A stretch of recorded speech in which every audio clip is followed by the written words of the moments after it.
Hi. Okay. So the last paragraph from yesterday.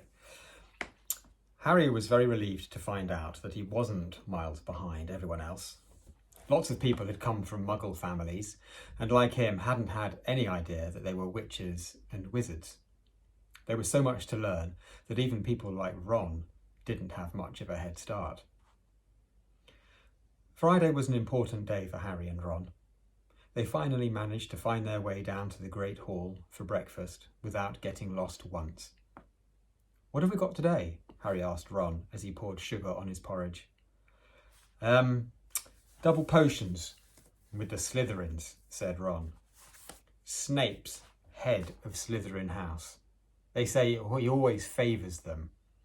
We'll be able to see if it's true." "I wish McGonagall favoured us," said Harry. Professor McGonagall was head of Gryffindor House, but it hadn't stopped her giving them a huge pile of homework the day before. Just then the post arrived. Harry got used to this by now, but it had given him a bit of a shock on the first morning when about 100 owls had suddenly streamed into the Great Hall during breakfast, circling the tables until they saw their owners and dropping letters and packages onto their laps. Hedwig hadn't brought Harry anything so far. She sometimes flew in to nibble his ear and have a bit of toast before going off to sleep in the owlery with the other school owls. This morning, however, she fluttered down between the marmalade and the sugar bowl and dropped a note onto Harry's plate. Harry tore it open at once. "Dear Harry," it said in a very untidy scrawl, "I know you get Friday afternoons off, so would you like to come and have a cup of tea with me round here, around 3? I want to hear all about your first week. Send us an answer back with Hedwig. Hagrid." Harry borrowed Ron's quill and scribbled, "Yes, please, see you later," on the back of the note and sent Hedwig off again. It was lucky that Harry had tea with Hagrid to look forward to, because the potions lesson turned out to be the worst thing that had happened to him so far. At the start of term banquet, Harry had got the idea that Professor Snape disliked him. By the end of the first potions lesson, he knew he'd been wrong. Snape didn't dislike Harry. Snape hated Harry. Potions lessons took place down in one of the dungeons.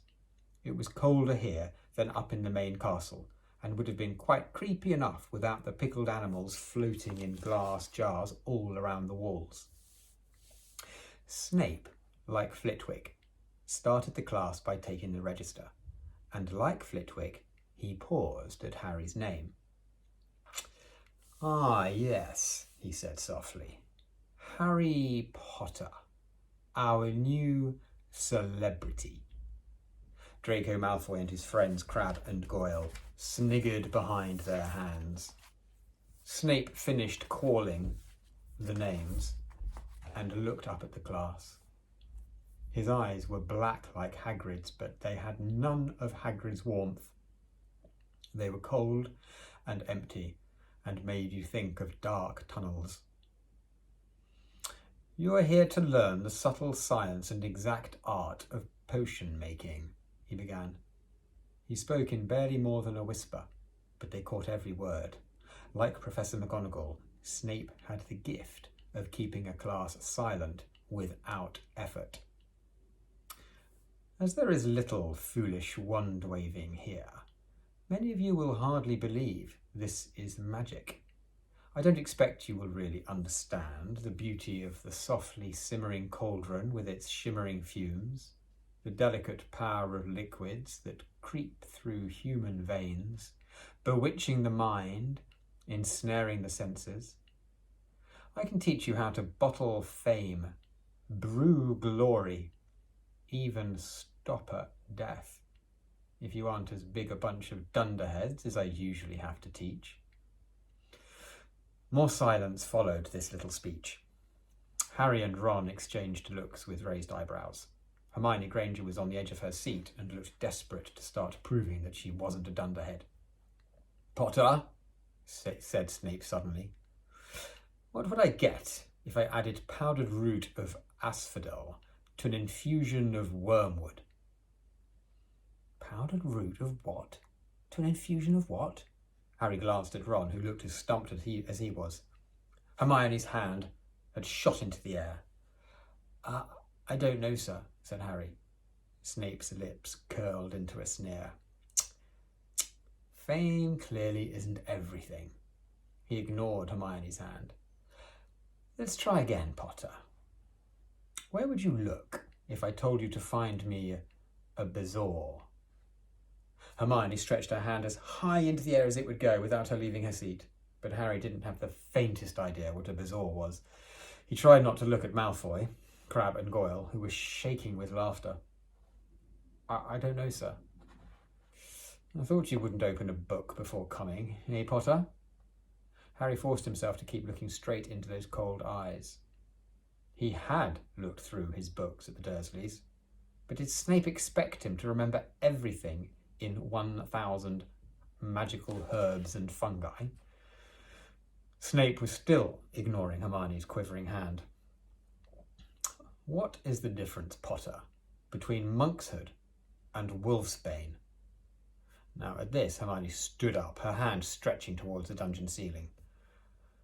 I don't know, said Harry quietly. I think Hermione does, though. Why don't you try her? A few people laughed.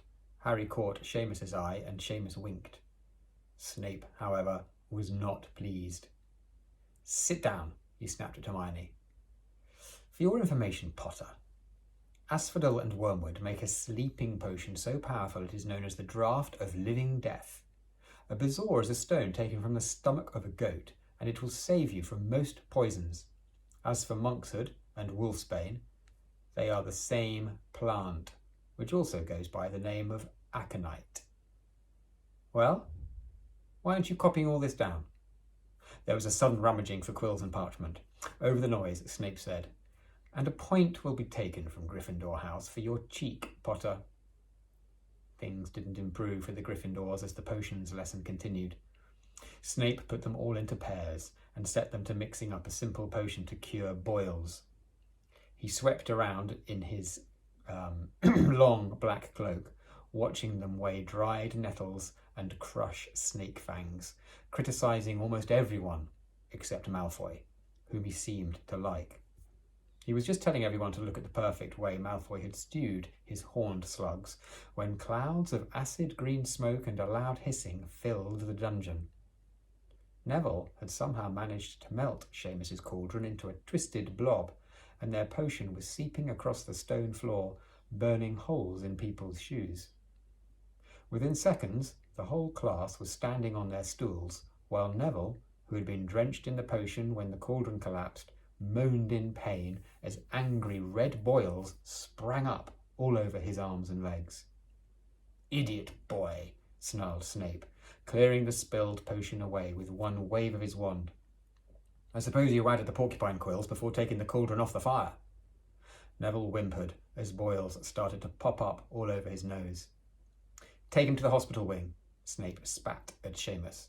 Then he rounded on Harry and Ron, who had been working next to Neville. You, Potter, why didn't you tell him not to add the quills? Thought he'd make you look good if you got it wrong, did you? That's another point you've lost for Gryffindor. This was so unfair that Harry opened his mouth to argue, but Ron kicked him behind their cauldron. Don't push it, he muttered. I've heard Snape can turn very nasty. As they climbed the steps out of the dungeon an hour later, Harry's mind was racing and his spirits were low. He had lost 2 points for Gryffindor in his very first week. Why did Snape hate him so much? Cheer up, said Ron. Snape's always taking points off Fred and George. Can I come and meet Hagrid with you?